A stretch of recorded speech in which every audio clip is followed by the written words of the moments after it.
علی بھائی، نجاشی مسلمان تھا یا عیسائی تھا؟ مسلمان تھا جی. اور نجاشی کی قبر پر صحابہ کو نور نظر آیا مشکات میں. مجھے نہیں پتا اس کی حدیث کی صحت ٹھیک ہے کہ نہیں ہے، آ بھی سکتا ہے، کیا اس میں مسئلہ ہے؟ صحابہ کو نبی علیہ السلام کے مبارک زمانے میں تو صحابہ کرام کو کئی چیزیں دکھائی جاتی تھی، وہ ان کے ایمان میں اضافہ کرنے کے لیے. وہ صحیح بخاری میں ہے نا کہ 2 اصحاب حضور کو ملنے آئے، رات اندھیرا تھا، واپس جانے لگے تو نبی علیہ السلام نے ان کو ایک لاٹھی دی تو وہ کہتے ہیں وہ پورے راستے میں روشن رہی جس طرح ٹارچ ہوتی ہے. تو یہ ہو سکتا ہے. صحیح بخاری میں عبداللہ ابن مسعود کہتے ہیں کہ اللہ کے محبوب صلی اللہ علیہ وآلہ وسلم کے مبارک زمانے میں ہم بعض اوقات جب آپ کی موجودگی میں کھانا کھاتے تھے تو ہمیں اس نوالے سے بھی تسبیح کی آواز سنائی دیتی تھی.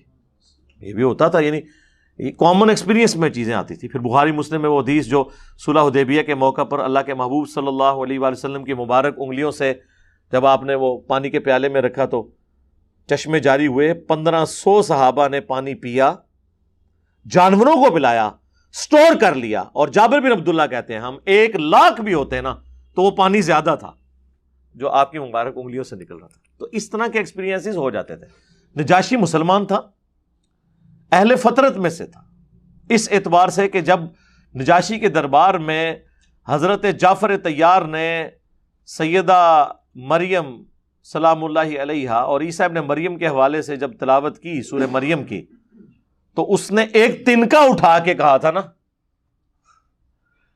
مسند احمد میں المستدرک الحاکم میں پورا واقعہ تفصیل کے ساتھ موجود ہے کہ اللہ کی قسم عیسیٰ ابن مریم اس تنکے سے بھی زیادہ وہ مقام نہیں رکھتے تھے جتنا تم نے بیان کیا. یعنی ہمارے عیسائیوں میں اگر کوئی ڈیوینٹی ان کے بارے میں کلیم کیا ہوا ہے تو وہ غلط ہے. وہ اللہ کے بندے تھے، اللہ کے رسول تھے، خدا نہیں تھے.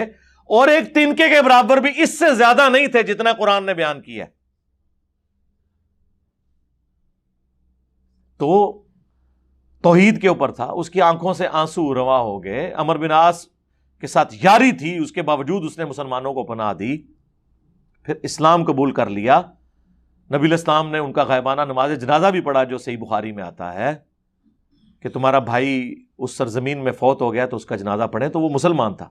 عیسائی پہلے تھا وہ، اور نبی علیہ السلام کے اعلان نبوت سے پہلے جتنے عیسائی ہیں اگر شرک نہ کرتے ہوں تو مسلم ہی تھے نا. ورقہ بن نوفل جو سیدہ خدیجہ کا کزن تھا، جس کے پاس صحیح بخاری مسلم میں آتا ہے جب نبی علیہ السلام پہ پہلی وحی نازل ہوئی تو وہ لے گئی تھی ان کو.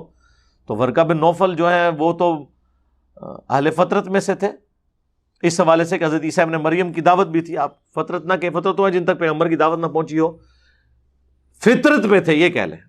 فطرت تا کے ساتھ ہوتی ہے، یہ فطرت توئیں کے ساتھ، نیچر کے اوپر. اور آسمانی مذہب کے ماننے والے تھے. انہوں نے کہا کہ عنقریب اللہ تعالیٰ آپ کو مبعوث کرے گا، اور جب آپ کو مبعوث کیا جائے گا تو یہ شہر مکہ کے لوگ آپ کو یہاں سے نکال دیں گے. اللہ کے نبی علیہ السلام نے کہا کہ یہ کیسے مجھے نکال دیں گے، یہ تو مجھ سے بڑی محبت کرتے ہیں.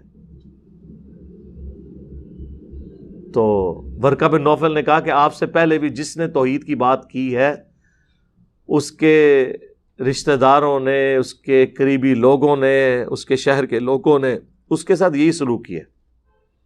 اور پھر لوگوں نے وہ دن دیکھا ہے نا کہ وہ شخص جسے وہ صادق اور امین کہتے تھے، اتنا بڑا وہ سٹیٹس دیتے تھے کہ حجر اسود کو نصب کرنے کا جب ایشو آیا تو ان کو ثالث اور جج کے طور پر مانا گیا.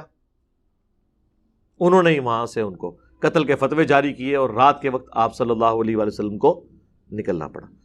اچھا، اس سے آپ کو یہ بھی پتا چلا کہ یہ جتنے آپ کو بڑے بڑے سپیکرز نظر آ رہے ہیں نا اپنے اپنے فرقوں کی دعوت کرتے ہوئے یا میٹھی میٹھی باتیں کرتے ہوئے، یہ جب پیغمبروں والی بات کریں گے تو ان کے مجمع میں چھٹ جائیں گے. طارق جمیل صاحب نے صرف من کنت مولا فہذا علی مولا بیان کیا نا، آج تک وہ اس کے آفٹر شاک سے نہیں نکل سکے. 4 سال ہو گئے. حالانکہ یہ وہ بیان کیا جو اہل سنت کی کتابوں میں، ترمذی میں، مسند احمد میں حدیث موجود تھی، جس کا مولا میں اس کا مولا علی. صرف اپنی بات جس میں کسی دوسرے فرقے کی سپورٹ تھی ان کے زوم میں، ان کے علماء کے، اس کے اوپر وہ ان سے ناراض ہو گئے.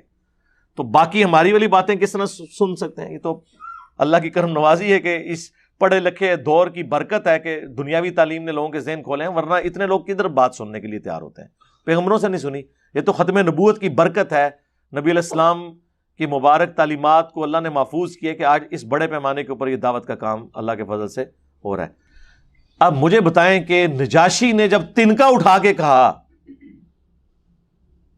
عیسائی پادریوں کے سامنے کہ عیسیٰ اس سے بھی زیادہ نہیں تھے مرتبے میں جو تم کلیم کر رہے ہیں ان کے بارے میں، کیا کوئی مسلمان امام کعبہ یا مسلمانوں کا بڑا سپیکر ایک تنکا اٹھا کے یہ کہہ سکتا ہے کہ نبی علیہ السلام کے بارے میں اس تنکے سے بھی زیادہ مرتبہ کلیم نہیں کرنا چاہیے جو قرآن و سنت میں آیا ہوا ہے؟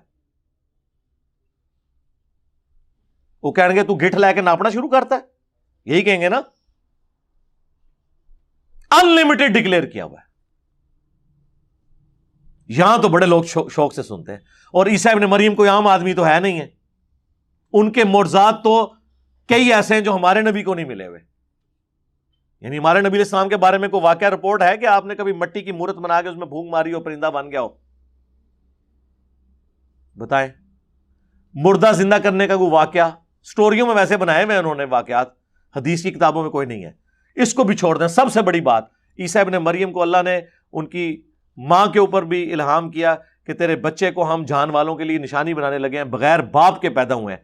ہمارے نبی علیہ السلام کے حق میں یہ معجزہ ہے کیا بغیر باپ کے پیدا ہونے والا؟ باقی تو آپ کھینچتان کے کوئی جھوٹی روایتیں گھاڑ کے بیان کر لیں گے، ایک ایک کرو گے۔ اے پھکی اڈی میں تیار کر کے رکھی تھوڑے واسطے سٹیرائڈ، سارے معجزے بنا لو، بہ کے کار بنائی آؤ، اے کہ تو بناؤ گے؟ کوئی کتاب و سنت کی بات کر دے جی اے جی شان کٹا رہے ہیں۔ تو نجاشی نے نہیں یہ شان کام کی، تنکا اٹھا کے کہنا کہ اس سے بھی زیادہ نہیں ہے جتنا تم نے بیان کیا۔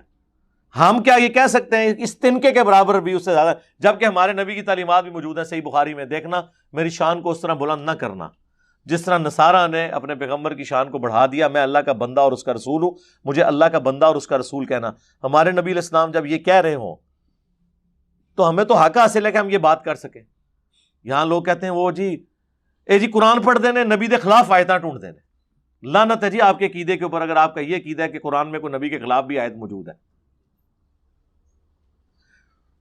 تمہارے نبی کے خلاف ہو سکتی ہے، ہمارے نبی کے خلاف نہیں ہے، کیونکہ تمہارا نبی بنایا ہوا بابوں کا ہے، ہمارا تو اور ہے، کتابوں کا خدا اور ہے، بابوں کا خدا اور، کتابوں کا پیغمبر اور ہے، بابوں کا پیغمبر اور۔ وہ تو بھی قرآن پڑھیں گے تو ان کو وسوسے آئیں گے، انہوں نے تو بابوں کو وہ کچھ کلیم کیا ہوا ہے جو پیغمبر کے حق میں بھی ثابت نہیں ہے۔ جی عبد القادر جیلانی تو کہتے ہیں میں جنت میں نہیں جاؤں گا جب تک سارے مرید نہ لے جاؤں۔ کتنی بڑی باتیں کلیم کی ہیں۔ اور ہمارے نبی علیہ السلام کے بارے میں 3 دفعہ ہے قل انی اخاف ان عصیت ربی عذاب یوم عظیم۔ اے نبی تم فرماؤ کہ اگر میں بھی اپنے رب کی نافرمانی کروں تو مجھے اس چیز کا خدشہ ہے کہ بڑے دن کا عذاب مجھے بھی آ پکڑے گا۔ یہ ہمیں سمجھانے کے لیے تھا۔ پھر صحیح مسلم کی حدیث، جسے اس کے اعمال نے پیچھے چھوڑ دیا اس کا نسب اسے آگے نہیں کر سکتا۔